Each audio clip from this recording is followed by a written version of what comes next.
Hello students, today we shall start our discussion on reflection, refraction, dispersion of light. It means we are now going to start dealing with optics. बच्चों आपने already light के बारे में जाना है. Light is a form of energy. All of you know कि light क्या है. A form of energy. A form of energy. Energy का ही एक रूप है कौन. Light. Light is a form of energy and light makes the things visible. Light जो है ऑब्जेक्ट्स को विजिबल करता है. enables the objects visible यानी persistence of vision कौन देता है. लाइट. यानी लाइट की वजह से हमें ऑब्जेक्ट्स दिखाई देते हैं. लाइट की स्पीड यदि हम वैक्यूम के अंदर बात करें, इन केस ऑफ वैक्यूम के अंदर लाइट की speed 3 into 10⁸ metre per second होती है. The speed of light in vacuum is 3 into 10⁸ metre per second. ये लाइट की स्पीड होती है. मैक्सवेल के अनुसार यदि हम देखें, मैक्सवेल नाम के वैज्ञानिक ने कहा बेटा कि light is an electromagnetic wave. Light को क्या बोला था उन्होंने. एक इलेक्ट्रोमैग्नेटिक वेव बोला था. Light is an electromagnetic wave. E मतलब इलेक्ट्रो, एम मतलब मैग्नेटिक. इलेक्ट्रोमैग्नेटिक शॉर्ट में ईएम कह दिया, पूरा लिखें तो इलेक्ट्रोमैग्नेटिक वेव कहते हैं. ठीक है. और वेव का मतलब आप जानते हैं a type of disturbance which carries energy and momentum with it. जो अपने साथ एनर्जी और मोमेंटम ले जाता है, ऐसा डिस्टरबेंस वेव कहलाता है. और जिसमें हम इलेक्ट्रिक और मैग्नेटिक दोनों डिस्टरबेंस की बात करते हैं, वो इलेक्ट्रोमैग्नेटिक वेव कहलाता है. यानी लाइट एक इलेक्ट्रोमैग्नेटिक वेव है. ऐसा किसने कहा. मैक्सवेल ने कहा. ठीक है. अब फिजिक्स का वह ब्रांच जिसमें हम लाइट या लाइट की प्रॉपर्टीज की स्टडी करते हैं, उसे हम कहते हैं ऑप्टिक्स. फिजिक्स का वह ब्रांच जिसमें बेटा हम बात करते हैं किसकी. Branch of physics which deals with the nature of light, its source, properties, effects and vision is called optics. Physics का वह ब्रांच जिसमें हम लाइट के नेचर, लाइट के सोर्स, लाइट की प्रॉपर्टीज, लाइट के इफेक्ट्स और लाइट के विजन की बात करते हैं, तो वो ब्रांच क्या कहलाता है. ऑप्टिक्स कहलाता है. Branch of physics. फिजिक्स का ही एक ब्रांच है कौन. ऑप्टिक्स. तो ऑप्टिक्स मतलब a branch of physics which deals with the nature of light, with the source of light, with the properties of light, with the effects of light and with the vision of light. इन सब की बात जिसमें हम करते हैं, जिसमें हम light की बात करते हैं कि लाइट का मतलब क्या होता है, नेचर ऑफ लाइट कैसा होता है, लाइट किस सोर्स से आ रही है, लाइट की प्रॉपर्टीज क्या हैं, लाइट के कारण और कौन कौन से इफेक्ट होते हैं, और लाइट जो है ऑब्जेक्ट्स को कैसे विजिबल बनाता है, परसिस्टेंस ऑफ विजन कैसे देता है. इन सब बातों की बात फिजिक्स की जिस ब्रांच में करते हैं उसे ऑप्टिक्स कहते हैं. चलिए, अब ऑप्टिक्स की यदि हम बात करें, स्पेशली ऑप्टिक्स की बेटा, ऑप्टिक्स देखिए नाम से ही पता चल रहा है. अभी हमने इसका मीनिंग जान लिया, लेकिन यदि नाम के आधार पर इसका मीनिंग देखें, यदि हम नाम के आधार पर इसका मीनिंग देखें, तो ये देखिए दो शब्दों से मिलकर के बना है. एक तो हम कहेंगे ओपीटी और एक है शब्द आईसीएस. इसको मैं ब्रेक कर सकता हूं, ओपीटी प्लस आईसीएस. और ओपीटी का मीनिंग मैं ऑप्टिकल से ले लेता हूं. ओपीटी मतलब ऑप्टिकल. ठीक है. ऑप्टिकल का मतलब लाइट की बात करते हैं, जिसमें ऑप्टिकल मतलब लाइट की जिसमें बात करते हैं. और आईसीएस का मतलब होता है स्टडी. आईसीएस का मतलब स्टडी. यानी ऑप्टिक्स क्या है. Study of light and its various phenomena. इसकी प्रॉपर्टीज की, इसके नेचर की, सोर्स ऑफ लाइट की, इफेक्ट्स ऑफ लाइट की जिस में हम स्टडी करते हैं, उस ब्रांच को हम क्या कहते हैं. ऑप्टिक्स कहते हैं. So it is a branch of physics in which we study light, its source, its nature, its properties, its effect and vision is called optics. समझ में आ गया. अब ऑप्टिक्स जो है दो टाइप का होता है बेटा. ऑप्टिक्स को हम दो भागों में बांटते हैं. Optics can be divided into two categories. Number 1 is ray optics, number 1 is ray optics and number 2 is wave optics. ठीक है, number 1 is ray optics and number 2 is wave optics. देखिए रे ऑप्टिक्स नाम से ही पता चल रहा है जिसमें हम रेज की बात करते हैं, ठीक है, और इधर क्या है वेव ऑप्टिक्स जिसमें हम वेव की बात करते हैं, जिसमें हम वेव की बात करते हैं। यानी अब देखिए ऑप्टिक्स तो फिजिक्स का ब्रांच है और ये ray optics and wave optics optics के ब्रांच हो गए। तो ये रे ऑप्टिक्स को यदि मैं डिफाइन करूं तो कैसे डिफाइन करूंगा, a branch of physics ray optics, ray optics को कैसे डिफाइन करें, a branch of optics, a branch of optics, optics का वह branch in which we deal, किसके साथ डील करते हैं, with rays, rays of light, rays of light, जिसमें हम रेज ऑफ लाइट के साथ डील करते हैं उसको हम रे ऑप्टिक्स कहते हैं। जैसे एग्जाम्पल के तौर पर यदि हम बात करें कि जो ये फिनोमिना है reflection of light, reflection of light raise के कारण, रेज का रिफ्लेक्ट हो जाना यानी किसी सरफेस से टकरा करके वापस लौट जाना, रिफ्लेक्शन ऑफ लाइट, और किसी सरफेस पर गिरने के बाद उस सरफेस में एंटर कर जाना उसे कहते हैं हम रिफ्रैक्शन ऑफ लाइट। ठीक है, एक है डिस्पर्सन ऑफ लाइट, लाइट का उसके अपने 7 कॉन्स्टिट्यूएंट कलर्स में डिवाइड हो जाना, बढ़ जाना, वो कहलाता है डिस्पर्सन ऑफ लाइट। तो ये जो फिनोमिनाज हैं reflection of light, refraction of light and dispersion of light, all these comes in ray optics. ये सब किस में आते हैं बेटा, रे ऑप्टिक्स में आते हैं। वहीं यदि हम बात करें वेव ऑप्टिक्स की तो wave optics is a branch of optics, इसमें हम कह सकते हैं a branch of optics, a branch of optics in which we deal with waves, किसके साथ डील करते हैं, वेव्स के साथ डील करते हैं। ठीक है, वेव मतलब डिस्टरबेंस हो गया। ठीक है, वेव्स के साथ जिसमें डील करते हैं वो वेव ऑप्टिक्स कहलाता है, वेव्स। ठीक है, और इसके एग्जाम्पल में हम देख सकते हैं कि इंटरफेरेंस होता है बेटा, एक जब 2 या 2 से ज्यादा वेव एक दूसरे पर सुपर इम्पोज होती हैं तो उसे हम कहते हैं इंटरफेरेंस ऑफ लाइट। ठीक है, यदि लाइट वेव सुपर इम्पोज हो रही है तो वो interference of light, sound wave super impose हो रही है तो वो इंटरफेरेंस ऑफ साउंड कहलाएगा। वैसे ही दूसरा एग्जाम्पल हो सकता है डिफ्रैक्शन, यानी लाइट का अपने ओरिजिनल पाथ से मुड़ जाना, उसे कहते हैं diffraction, bending of beam of light from its original path. तीसरा है पोलराइजेशन ऑफ लाइट, यानी लाइट के किसी एक पर्टिकुलर पार्ट का, यानी लाइट जैसे हम कहते हैं मैक्सवेल ने कहा कि लाइट 2 वेक्टर्स का कॉम्बिनेशन है, इलेक्ट्रिक एंड मैग्नेटिक वेक्टर। तो इलेक्ट्रिक और मैग्नेटिक वेक्टर में से यदि इलेक्ट्रिक वेक्टर के एक पर्टिकुलर डायरेक्शन में वाइब्रेशंस को कन्फाइन कर दिया जाए तो उसे हम पोलराइजेशन ऑफ लाइट कहेंगे, यानी लाइट को एक ही डायरेक्शन में वाइब्रेट करने के लिए कन्फाइन कर देना। ठीक है, उसे पोलराइजेशन ऑफ लाइट कहते हैं। जैसे कि लेजर सोर्स से आने वाली लाइट हाईली पोलराइज्ड होती है। ठीक है, ये सब फिनोमिना जिसमें हम स्टडी करेंगे इंटरफेरेंस, डिफ्रैक्शन, पोलराइजेशन, इन सब की बात हम करते हैं वेव ऑप्टिक्स में। तो आपको यहां तक समझ में आया होगा।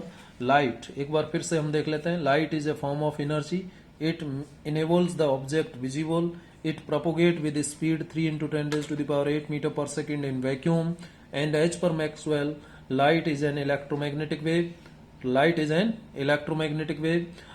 The branch of physics in which we deal with nature of light, the source of light, the properties of light, the effects of light and vision of light is known as optics. And optics को हम इस तरीके से भी define कर सकते हैं, study of light and its phenomena is known as optics. Optics is of 2 types. Number 1 is ray optics, number 2 is wave optics. Ray optics is a branch of optics in which we deal with rays of light, right? Reflection of light, refraction of light, dispersion of light.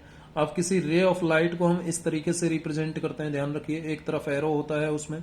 ठीक है, यदि ऐसे जा रही है तो ये ray of light कहलाएगी, यदि सिंपली ऐसे बना दिया तो ये रे ऑफ लाइट नहीं कहलाएगी, ये तो सिंपली एक लाइन कहलाएगी। तो ऐसे नहीं बनाना है आपको, इस तरीके से बनाना है, जहां भी रे ऑफ लाइट की बात होगी उसमें एरो आएगा, ध्यान रखिएगा। दूसरा है wave optics, a branch of optics in which we deal with waves, जिनमें हम वेव्स या उसके फिनोमिना के साथ डील करते हैं। जैसे कि इंटरफेरेंस ऑफ लाइट, जैसे कि डिस्पर्सन ऑफ लाइट, जैसे कि पोलराइजेशन ऑफ लाइट। ये सब एग्जांपल्स हैं वेव ऑप्टिक्स के। अब हम सबसे पहले रे ऑप्टिक्स की बात करेंगे, और रे ऑप्टिक्स में भी हम सबसे पहले जानेंगे कि रिफ्लेक्शन ऑफ लाइट का मीनिंग क्या होता है। रिफ्लेक्शन ऑफ लाइट का मतलब क्या होता है ये हम जानेंगे। तो पहला टॉपिक जो डिस्कशन का है वो है reflection of light. Reflection of light किसे कहते हैं ये हम जानेंगे, ठीक है। Reflection of light, reflection of light को समझने के लिए हम एक डायग्राम बना लेते हैं। ये मान लीजिए एक प्लेन सरफेस है, ये एक प्लेन सरफेस है, ठीक है। और ये देखिए एक तरफ मैं ऐसे बना रहा हूं, और इसका मतलब होता है कि ये साइड पॉलिश कर दी है मैंने। ये साइड क्या कर दी है? पॉलिश। मान लीजिए एक प्लेन ग्लास सरफेस है, एक ग्लास का प्लेन सरफेस है जिसको एक साइड से मैंने पॉलिश कर दिया। आप जानते हैं कि ग्लास पर एक साइड से, जब मिरर आपने देखा हो, प्लेन मिरर में एक तरफ सिल्वर कोटिंग की रहती है बेटा, सिल्वर की कोटिंग होती है, और उसके ऊपर फिर उस सिल्वर कोटिंग को प्रोटेक्ट करने के लिए उसके ऊपर प्राइमर किया जाता है, ठीक है। सिल्वर कोटिंग को बचाने के लिए। तो ये जो सिल्वर कोटिंग की गई है इसी को कहते हैं हम क्या, कि ये पॉलिश्ड सरफेस है। ये जो सरफेस जो इस तरीके से मैंने रिप्रेजेंट किया है, नीचे की सरफेस ये पॉलिश्ड सरफेस है, और ऊपर की सरफेस जो है क्या कहलाएगी? Reflecting surface. ध्यान रखिएगा, ऊपर वाली सरफेस क्या कहलाएगी? रिफ्लेक्टिंग सरफेस कहलाएगी, रिफ्लेक्टिंग सरफेस, ठीक है। और नीचे वाली सरफेस क्या कहलाएगी? Polished surface. नीचे वाली सरफेस क्या कहलाएगी? पॉलिश्ड सरफेस कहलाएगी, ठीक है। तो पॉलिश्ड सरफेस को हम ऐसे रिप्रेजेंट करेंगे फिजिक्स में, ठीक है। तो ये कोई प्लेन ग्लास सरफेस है, और इस ग्लास सरफेस का ये क्या हो गया बेटा? ये आप जानते होंगे, ये नॉर्मल हो गया, ये परपेंडिकुलर हो गया ना, ये क्या कहलाएगा? नॉर्मल। नॉर्मल जिसे आप परपेंडिकुलर भी कह सकते हैं, नॉर्मल। नॉर्मल मतलब जो इस, देखिए ये नॉर्मल हो गया ना, ये नॉर्मल हो गया, ये सरफेस है। यदि ग्रीन पेंसिल को हम प्लेन ग्लास सरफेस माने तो ये जो पेन है ये नॉर्मल का डायरेक्शन होगा, क्योंकि ये 90 डिग्री एंगल बना रहा है। कितना एंगल बना रहा है? 90 डिग्री एंगल बना रहा है। तो इस तरीके से हमने ये सरफेस कंसीडर किया, और इधर कोई सोर्स ऑफ लाइट है, मान लीजिए सन है, और सन से आने वाली लाइट मान लीजिए इस नॉर्मल के साथ आई एंगल बनाते हुए, देखिए लाइट रे बनाई है मैंने, इसलिए एरो लगाना जरूरी है। तो ये नॉर्मल के साथ मान लीजिए आई एंगल बनाते हुए इस प्लेन ग्लास सरफेस पर इंसिडेंट होती है। कौन? ये रे ऑफ लाइट। तो इस रे ऑफ लाइट जो कि इस प्लेन ग्लास सरफेस पर गिर रही है, इसे कहते हैं इंसिडेंट रे। क्या कहते हैं? Incident ray. क्या कहेंगे इसको? Incident ray. So when ever A light comes from one medium, यहाँ एक मीडियम है, ठीक है। मीडियम कौन सा है? एयर है। कौन सा मीडियम है बेटा? यहाँ पर एयर है। और ये कौन सा मीडियम है? ग्लास मीडियम है। तो देखिए ये एयर मीडियम से लाइट रे आई, और नॉर्मल के साथ आई एंगल बनाते हुए ग्लास सरफेस पर गिरी, और यहाँ टकराने के बाद वो वापस उसी मीडियम में चली गई जिस मीडियम से आई थी। कौन से मीडियम से आई थी? एयर से आई थी। और कहां चली गई? एयर में चली गई। किस तरीके से वापस लौटी? आर एंगल बनाते हुए। ये आर एंगल इस तरीके से इस लाइट रे ने नॉर्मल के साथ बनाया कि ये जो एंगल आर है ये आई के बराबर हो जाए, ठीक है। ये जो लाइट रे हमें मिल रही है आफ्टर बाउंसिंग बैक, देखिए ये लाइट रे इधर से इंसिडेंट हुई, यहां टकराई, और टकराने के बाद बाउंस होने के बाद ये जो वापस लाइट रे मिल रही है हमें, इसे हम कहते हैं रिफ्लेक्टेड रे। ऑप्टिक्स की लैंग्वेज में क्या कहलाएगी? Reflected ray. ये रिफ्लेक्टेड रे कहलाएगी, ठीक है। और ये जो एंगल आई है बेटा, ये जो एंगल आई है नॉर्मल के साथ इंसिडेंट रे ने, ये देखिए ये नॉर्मल है और ये इंसिडेंट रे है। नॉर्मल के साथ इंसिडेंट रे ने जो एंगल बनाया है ये कहलाएगा angle of incidence. Angle of incidence क्या कहलाएगा बेटा? ये एंगल ऑफ इंसिडेंस। और ये जो एंगल आर है जो कि नॉर्मल के साथ कौन बना रहा है? रिफ्लेक्टेड रे बना रहा है, ये कहलाता है एंगल ऑफ रिफ्रैक्शन। क्या कहलाता है ये? Angle of refraction. So a phenomena in which a light ray comes from one medium and incident on any surface by making an angle I with the normal and goes back to the same medium after reflection, goes back to the same medium by making an angle R in such a way that the value of angle I is equal to angle R. ठीक है, this whole phenomena of light is known as reflection of light. इसे क्या कहते हैं? Reflection of light कहते हैं, ध्यान रखिए। तो क्या लिखा जा सकता है रिफ्लेक्शन? ये तो रिफ्लेक्शन ऑफ लाइट का रे डायग्राम हो गया बेटा। ध्यान रखिए, रे डायग्राम इज मोर इंपॉर्टेंट। रे डायग्राम बहुत सुंदर तरीके से बनाना है, बहुत अच्छे से बनाना है, पेंसिल से बनाना है, ठीक है। और एरो लगाना नहीं भूलिएगा, क्योंकि एरो नहीं लगेगा तो ये रे ऑफ लाइट नहीं कहलाएगी, ये रे ऑफ लाइट नहीं कहलाएगी, ठीक है। और नाम भी पता होना चाहिए, जो सरफेस पर गिर रही है, इंसिडेंट हो रही है, वो इंसिडेंट रे, और सरफेस से टकराने के बाद यानी रिफ्लेक्ट होने के बाद वापस जा रही है, वो रिफ्लेक्टेड रे कहलाती है, और ये नॉर्मल है, ठीक है। तो क्या किसे हम रिफ्लेक्शन ऑफ लाइट कहेंगे? ये तो हमने डायग्राम के जरिए समझा। यदि लैंग्वेज के रूप में कहें तो क्या कहेंगे? The phenomenon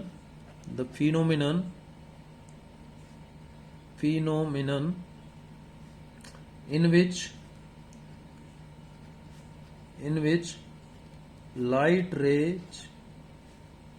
rays on striking a polished surface on striking on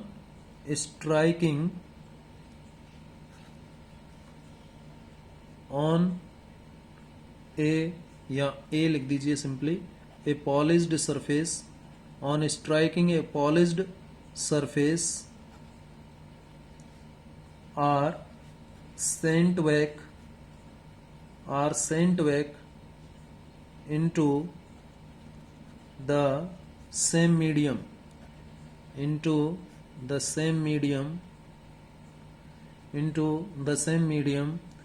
is known as reflection of light. क्या कहलाता है ये? रिफ्लेक्शन ऑफ लाइट कहलाता है।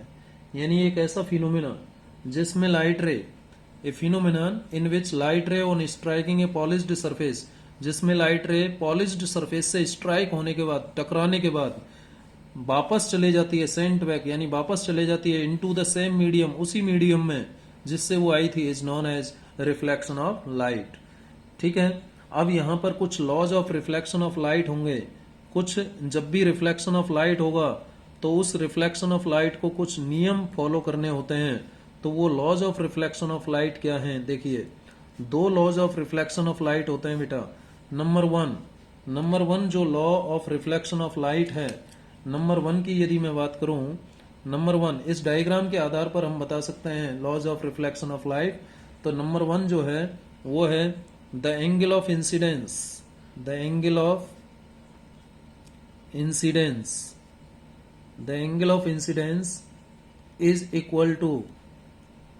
is equal to the angle of reflection. The angle of incidence is equal to the angle of reflection. Sorry बेटा, यहां पर मैंने गलत लिख दिया, रिफ्लेक्शन है ये, रिफ्रैक्शन नहीं, रिफ्लेक्शन है ये, करेक्ट कर लीजिएगा, सॉरी बेटा।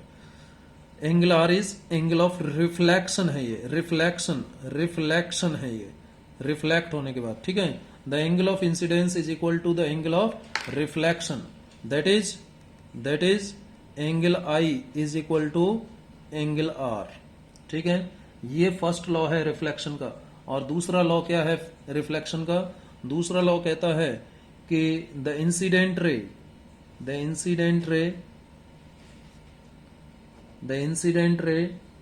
द नॉर्मल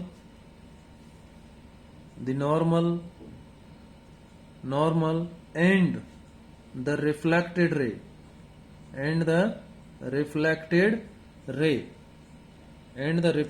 रे all lie in the same plane. सभी की सभी सेम प्लेन में लाई करने चाहिए, सभी की सभी सेम प्लेन में होने चाहिए। कौन कौन? इंसिडेंट रे, रिफ्लेक्टेड रे, नॉर्मल। यानी ये जो डायग्राम बनाया है इसमें ये incident ray, normal and reflected ray एक ही प्लेन में होने चाहिए।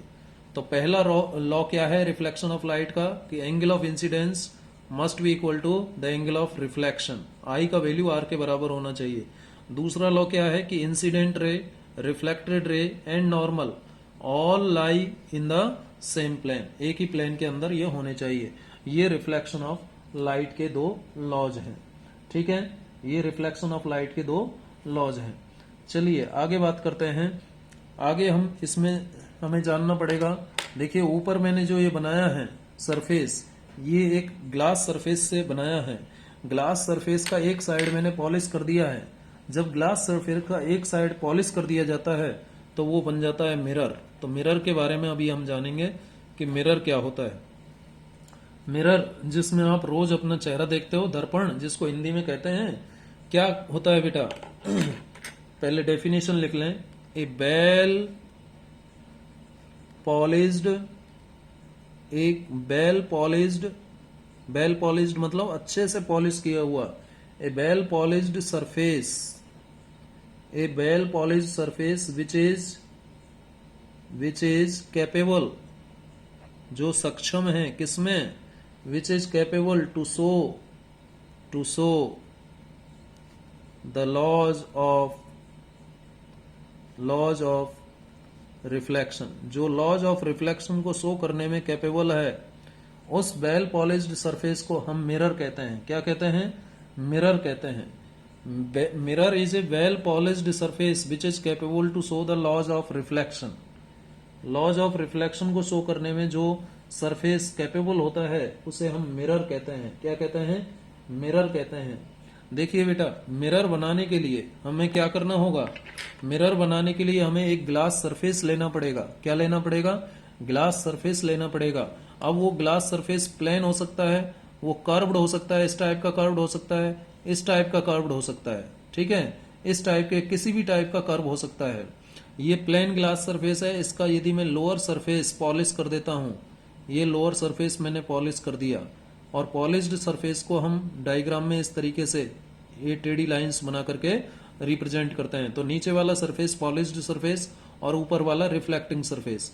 ऐसे ही मैंने ये एक स्फेरिकल मिरर बना दिया। ये एक स्फीयर का पार्ट है बेटा, जो आर्क मैंने बनाया है।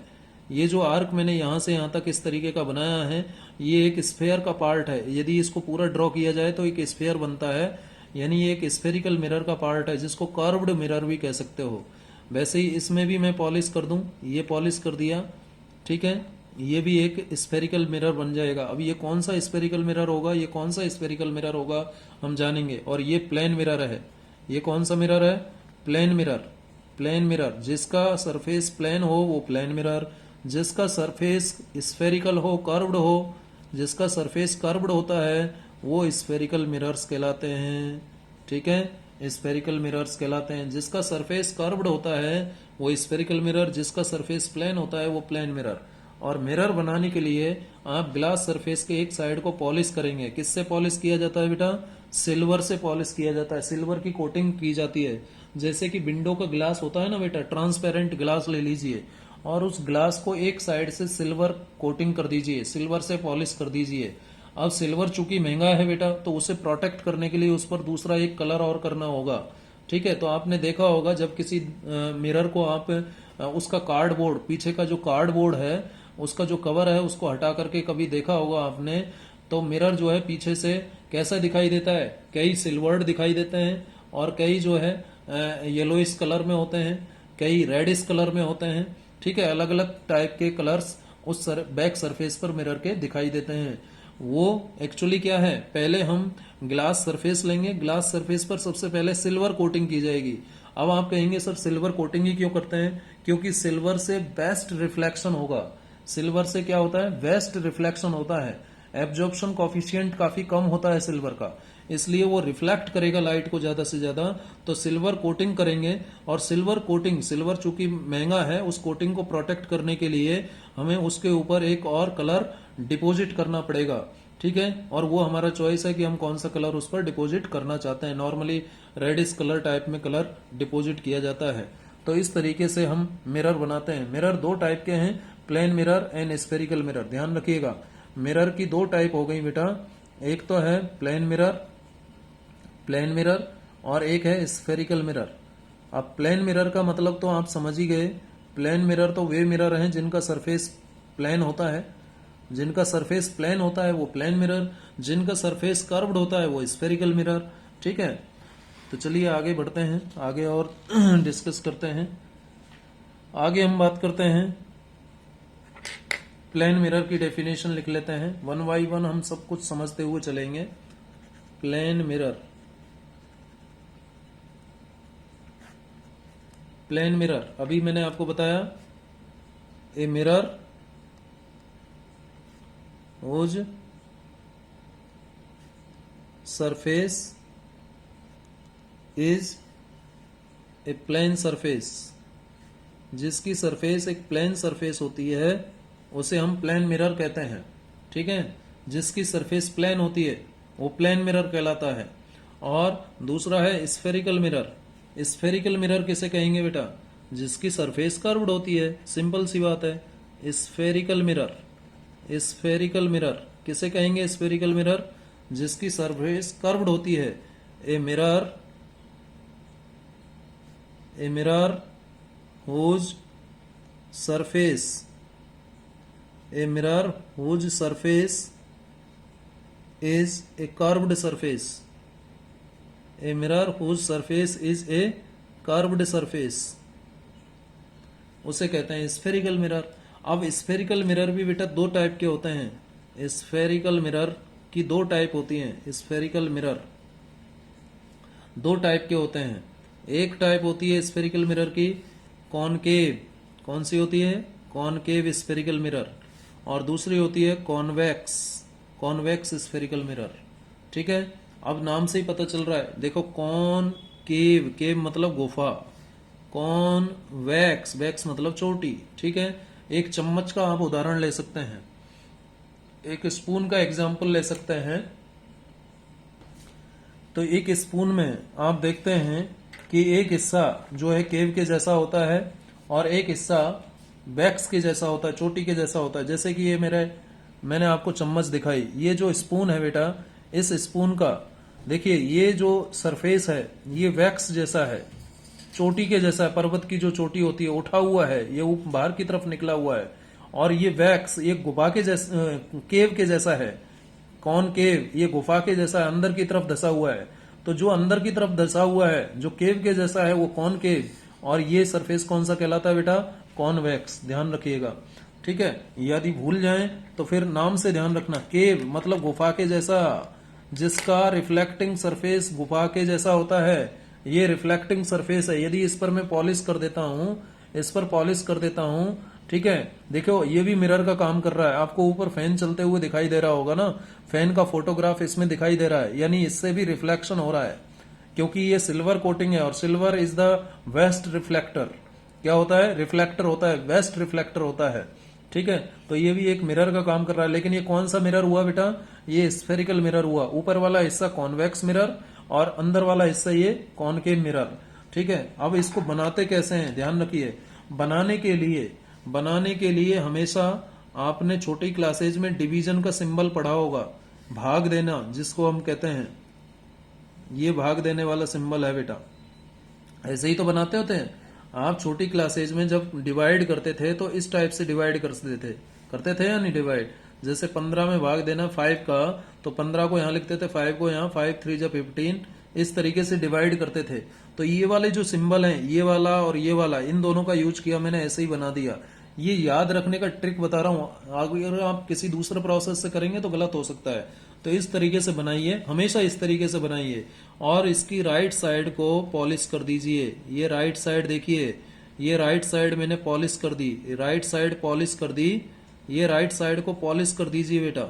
राइट साइड को जब आप पॉलिश कर दोगे तो ये बन गया कॉनकेव मिरर, और इसकी राइट साइड को पॉलिश कर दोगे तो ये बन गया बेटा कॉन्वेक्स मिरर। कौन सा मिरर बन गया? ये कॉन्वेक्स मिरर बन गया। ये कॉन्वेक्स मिरर बना, ये कॉनकेव मिरर बना।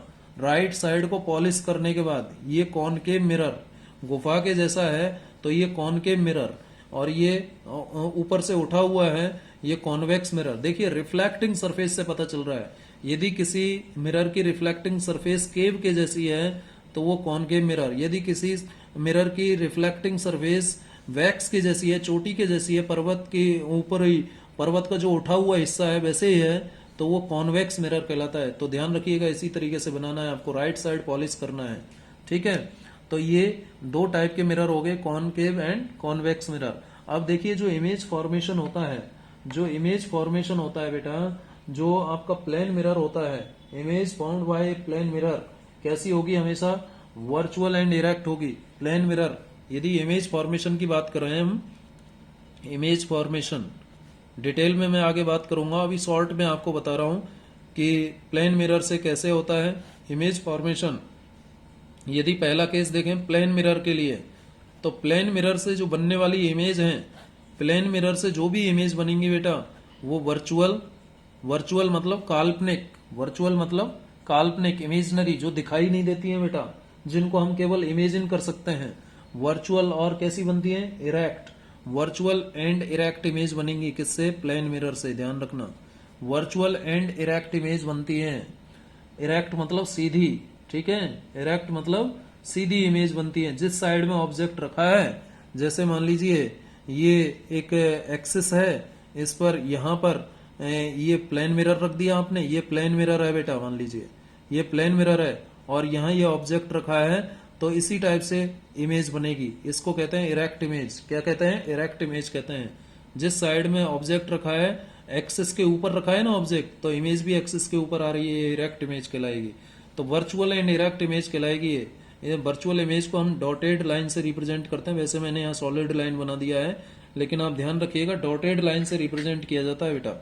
जो वर्चुअल इमेज बनेगी उसको डॉटेड लाइन से रिप्रेजेंट किया जाता है, इस तरीके से डॉटेड लाइन से रिप्रेजेंट किया जाता है, ध्यान रखिएगा, इस तरीके से रिप्रेजेंट किया जाता है। तो इसको इस तरीके से माने। तो वर्चुअल एंड इरेक्ट इमेज बनती है किसकी हेल्प से, प्लेन मिरर की हेल्प से। अब एक जो इमेज बनेगी इसमें, भाई इस प्लेन मिरर के अंदर जितनी डिस्टेंस ये होगी बेटा, उतनी ही डिस्टेंस ये होगी, ध्यान रखना। यानी ये जो इमेज बनी है, इमेज की जो डिस्टेंस होगी प्लेन मिरर से, ऑब्जेक्ट की डिस्टेंस भी वही होगी। ये ऑब्जेक्ट है और इसकी ये इमेज हो गई। ऑब्जेक्ट जितना डिस्टेंस पर होता है प्लेन मिरर से, इमेज भी उतने ही डिस्टेंस पर होती है, ध्यान रखिएगा।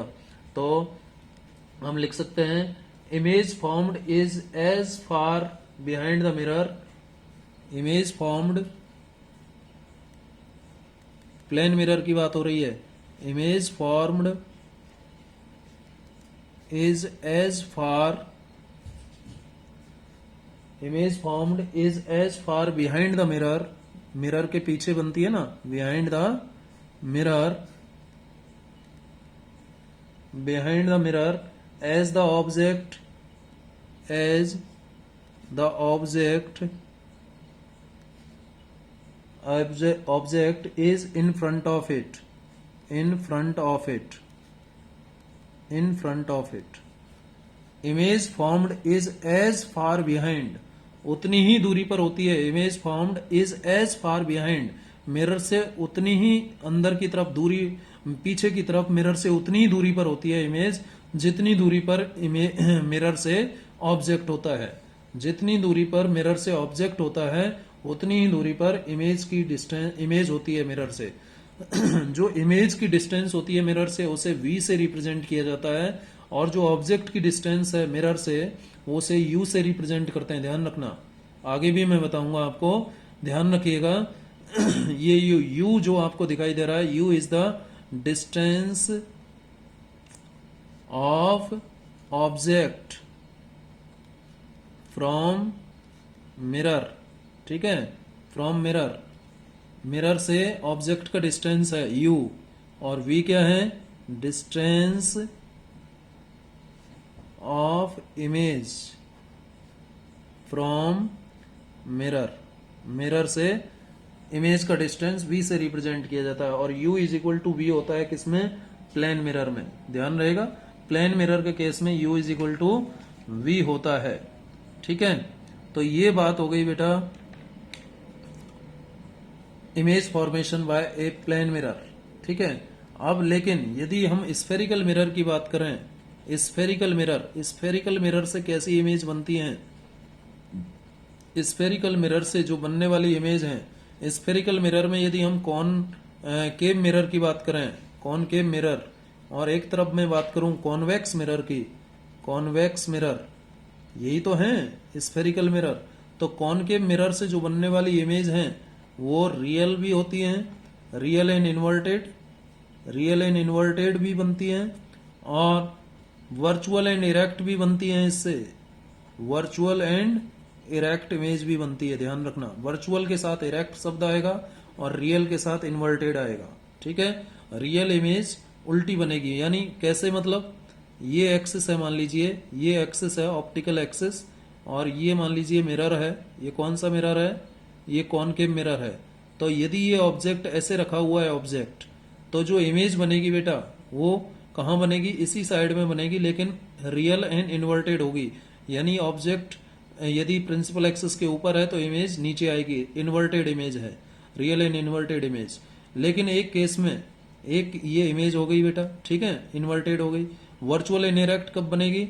ये मान लीजिए आपका कॉनकेव मिरर है, और यदि ऑब्जेक्ट को आपने इस मिरर के काफी नजदीक रख दिया है तो उस केस में यहां पर इमेज बनेगी, ये वर्चुअल एंड इरेक्ट इमेज होगी। जैसे ऑब्जेक्ट प्रिंसिपल एक्सिस के ऊपर है तो इमेज भी प्रिंसिपल एक्सिस के ऊपर है, लेकिन ये इमेजनरी इमेज है, वर्चुअल इमेज है, जो कि हमें दिखाई नहीं देगी। वर्चुअल एंड इरेक्ट इमेज बनेगी ये।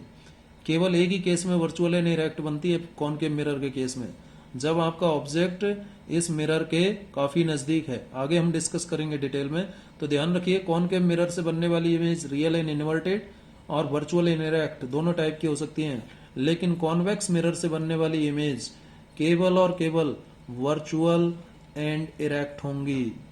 वर्चुअल एंड इरेक्ट इमेज ही बनेंगी, केवल रियल इमेज नहीं बनती है। किसकी हेल्प से? कॉन्वेक्स मिरर से। कॉन्वेक्स मिरर से रियल इमेज नहीं बनती, नहीं बनती, क्रॉस लगा दिया मैंने। केवल कौन सी इमेज बनती है? वर्चुअल एंड इरेक्ट इमेज बनती है। किससे? कॉन्वेक्स मिरर से। रियल इमेज नहीं बनती, ध्यान रखना, ठीक है।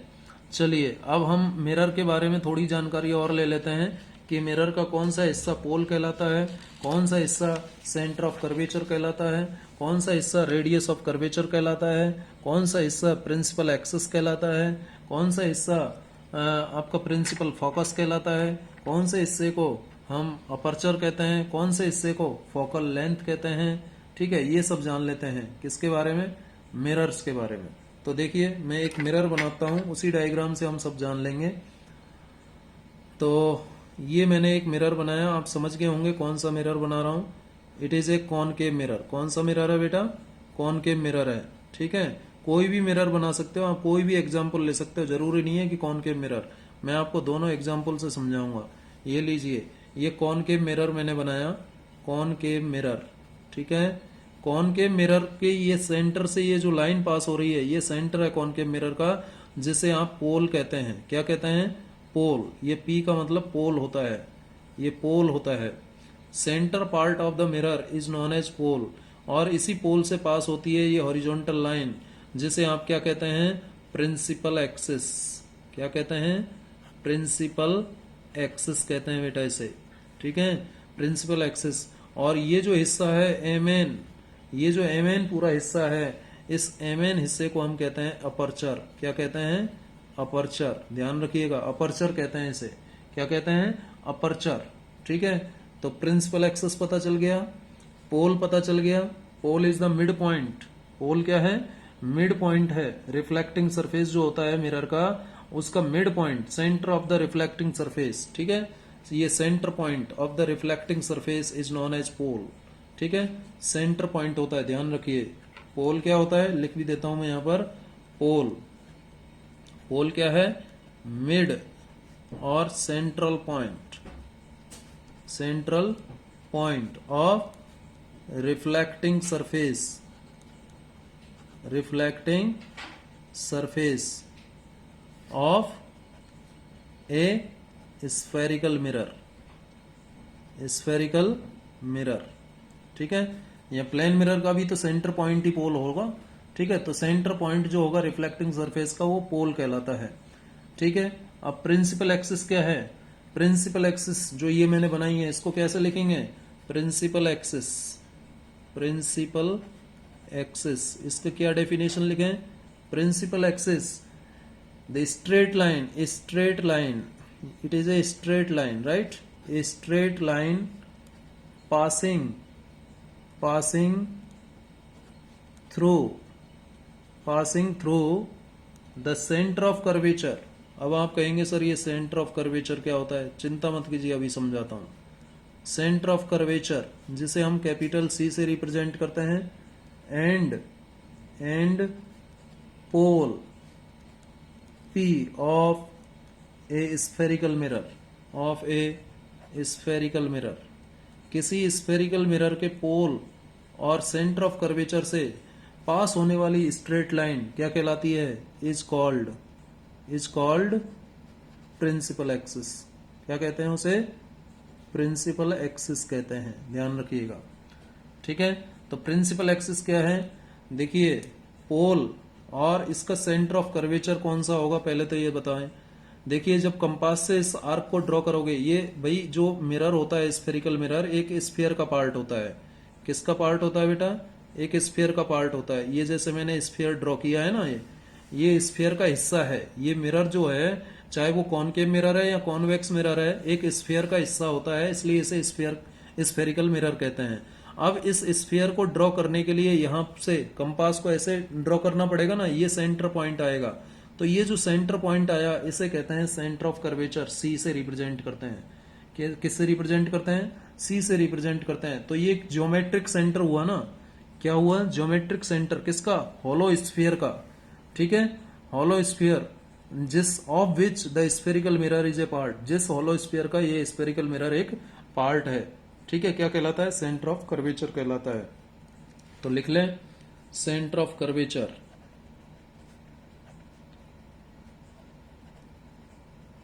किससे रिप्रेजेंट किया जाता है? सी से। सेंटर ऑफ कर्वेचर क्या होता है बेटा? It is the geometric point, geometric centre कह सकते हो। ज्योमेट्रिक सेंटर, ज्योमेट्रिक सेंटर जो होता है किसका? Of, geometric centre of the hollow, geometric centre of the hollow, hollow HOLLOW, hollow sphere of which the spherical mirror is a part।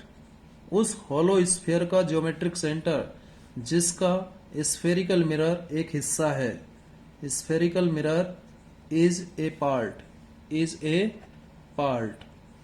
is called the center of curvature, is called the center of curvature। क्या कहलाता है वो? Centre of curvature कहलाता है। ठीक है, centre of curvature, और इसे कैपिटल सी से रिप्रेजेंट किया जाता है। तो जो ज्योमेट्रिक सेंटर होता है होलो स्फीयर का, जिस होलो स्फीयर का ये मिरर एक हिस्सा है, तो इस ज्योमेट्रिक सेंटर को सेंटर ऑफ कर्वेचर कहते हैं। नेक्स्ट है रेडियस ऑफ कर्वेचर। पोल से सेंटर ऑफ कर्वेचर का ये जो डिस्टेंस है बेटा, ये जो डिस्टेंस है पोल से सेंटर ऑफ कर्वेचर का, ध्यान रखना, हमेशा डिस्टेंसेज को पोल से मेजर करना है। से इधर नहीं जाएंगे आप, हमेशा मिरर से उस पॉइंट की तरफ आएंगे। मिरर से, ये मिरर का जो पोल है, हमेशा डिस्टेंसेज को पोल से मेजर करना है। आगे मैं आपको साइन कन्वेंशन में बताऊंगा कि जितनी भी डिस्टेंसेज हैं वो पोल से मेजर की जाएंगी। तो पोल से सेंटर ऑफ कर्वेचर का जो डिस्टेंस है, इसे कहते हैं radius of curvature, PC. CP नहीं लिखना है बेटा, क्या लिखना है? पीसी। इसे कहते हैं रेडियस ऑफ कर्वेचर। क्या कहते हैं? Radius of curvature.